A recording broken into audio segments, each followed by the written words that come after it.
The NBA is the best league in the world, but even in the best league in the world, there are going to be some bad teams. So, in today's video, we'll be talking about the bad teams in the NBA and which of these bad teams is the very worst.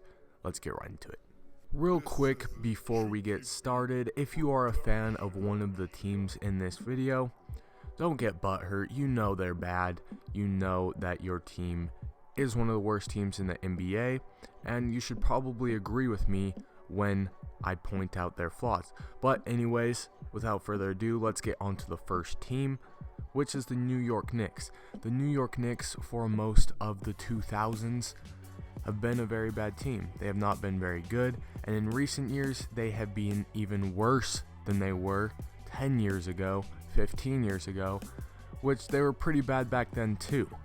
The reason the Knicks have been so bad, in my opinion, has been their terrible management and ownership. James Dolan is one of the worst owners in the NBA. Dude has no idea what he's doing when it comes to running a team, and I think it has really showed. And obviously the coaching hasn't been that good either. They are getting a new coach every other season, it seems like. And David Fizdale, the current coach of the New York Knicks, I don't think he's a bad coach, but he hasn't done a very good job so far with his time on the Knicks.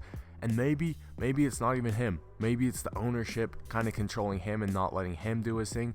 Very possible. But it just proves to my point that the Knicks front office, the Knicks management, the Knicks ownership is just not good at all. But even though the Knicks have been very bad, and even though they are one of the worst teams in the NBA, one of the worst organizations in the NBA, there are some bright spots, and I think it comes from their players. It has nothing to do with the guys running the team, but the Knicks have some very good players. RJ Barrett, I doubted him. I didn't like him in college. I thought that he would not be a very good NBA player.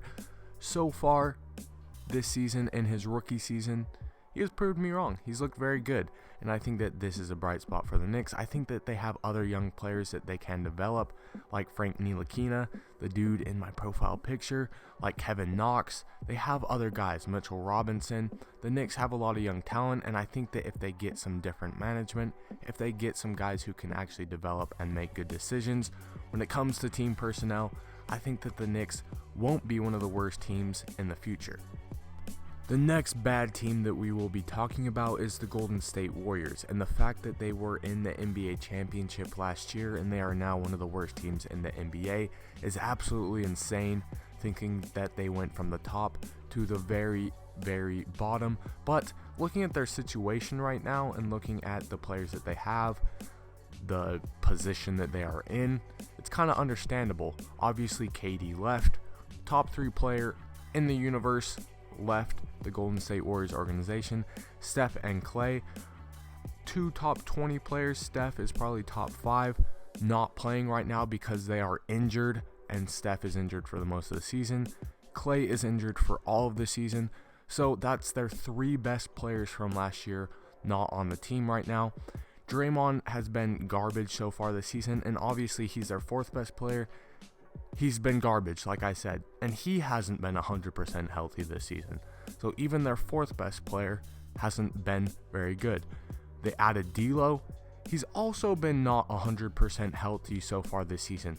Injuries have absolutely destroyed this Warriors team, and obviously the players that they have on their roster that are not injured are inexperienced and they have no chemistry together. The players that are not hurt on the Golden State Warriors have never played together. They're young, they're inexperienced. But even though the Warriors have been absolutely terrible, I think that even with this organization, there are some bright spots. Obviously, unlike the Knicks, the Warriors have very good management. They have very good ownership. They have very good coaching with Steve Kerr. And another thing to look at is that their young players, even though they have been getting blown out, have actually been doing pretty good. Kai Bowman, a guy who I had never even heard of, who is playing point guard for the Warriors right now, has actually been showing out. And even though, like I said, they have been losing, he's been doing his thing. Eric Pascal from Villanova, another guy who's been doing his thing. 2 rookies, 2 guys who didn't get drafted high. Kai Bowman went undrafted, Eric Pascal, I think, either went in the second round or he went undrafted. They have had some very impressive guys. So getting some good rookies, good minutes on bargain deals, I think that the Warriors are in a good situation, even though that they are losing a lot of games right now. And along with their young players getting all this experience, the Warriors also have Steph Curry, Klay Thompson, D'Angelo Russell, Draymond Green. They have all these guys coming back. So next season, they will definitely not be one of the worst teams in the NBA. The next terrible team that we will be talking about is the Cleveland Cavaliers. And when you look at the Cavs, it's no surprise that they're bad. They have a lot of young players, especially at the guard position. So a lot of young, inexperienced guys being the primary ball handlers on your team is never a recipe for success. They have below average vets. I would say that Kevin Love is their best player. He is their best veteran. And even he hasn't been that great so far this season. They have a new coach, a first-time NBA coach in Bayline. They also have chemistry issues because of all the new changes, because of the many young players that they have. And also, just the vets that they have, like I said before, aren't that good. So really, like I said before, when you look at the Cavs, it's no surprise that they are bad. But even though the Cavs are in a bad position right now, there's a lot to grow from off of the situation they are in. They have a new coach, like I said. If this guy, Bayline, can get used to the NBA, if he can start building his system, obviously this early in his first season, things aren't going to be going that smooth, especially with the players that he has. But as time goes on, as they learn his system, as he can mold these guys into the players he wants them to be, I think that the Cavs will be a lot better. Too many guards is a very good problem to have, especially too many young guards. Darius Garland is a rookie. In my opinion, he's one of the best point guards, the best young point guards in the NBA. Obviously, he hasn't shown that so far.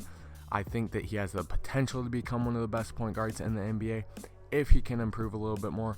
Colin Sexton, another very talented guard. He's in his second year. He showed flashes his first year, and I think that as he continues to improve, the Cavs will get better. And Kevin Porter Jr., another guy that they drafted this year, I think that he is one of the most athletic guards in the league, and I think that as time goes on, as these players develop, and as their veterans can teach some of these younger players the ways of the NBA, I think that the Cavs will be in a better situation. Honestly, for the Cleveland Cavaliers, it's just going to take time. The fourth and final team that we have on this list of bad teams is the Chicago Bulls. And honestly, the Chicago Bulls are probably the most disappointing team on this list, because when you look at the other three teams, you can kind of understand why they are bad. But when you look at the Chicago Bulls, there's no reason that they should be as bad as they are and have a record as bad as they have. They have all the talent in the world, and honestly, it's kind of a surprise to me that they are doing so bad this season. But when you look deeper into it, you can kind of understand why they're doing bad. But like I said, they are still the most disappointing team. When you look at Chicago Bulls fans, the reason that they blame for the Bulls' lack of success so far this season is their head coach, Jim Boylen. They just think Boylen is straight up bad. Dude has worked for the Bulls for a while now. He was an assistant. He has now taken over as head coach. Dude is just bad according to most Chicago Bulls fans. I don't know him well enough to say that, but the general opinion about Boylen is that he is a bad coach. Another thing to look at is that they have a young core, so this could contribute. This lack of experience, this lack of maybe chemistry, I don't know what the issue is, but despite having this young core, I think that they are a very talented young core, and I think that the talent they have should not be doing this bad. I don't think that their youth should be an excuse for their bad play so far. Another thing to look at is that their better players, their best players, are inconsistent. Zach LaVine has been pretty disappointing so far this season.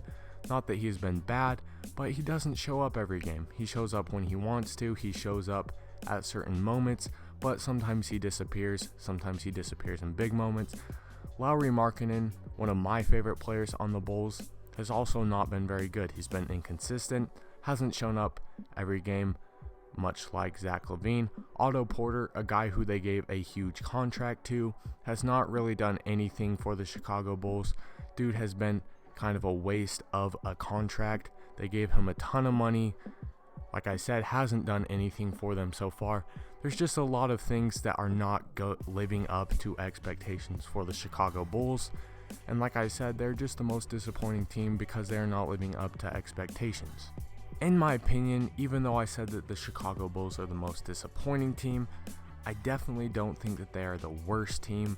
Disappointing is different from the worst. The worst team, in my opinion, in the NBA right now is the Golden State Warriors, and that's for obvious reasons. They lost all their star players, like I said before. I think that when you look at the talent that they have right now versus the talent of any other NBA team, they have the least talent, they have the worst players, but like I said, this is understandable considering they lost their 4 best players. I think that come next season, the Warriors will not be even close to the bottom of the standings, but at this point in time, the Golden State Warriors are the worst team in the NBA.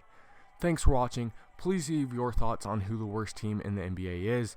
Let me know if you agree with me, and remember to like and subscribe if you enjoyed. Thanks for watching. I'll see you in the next one.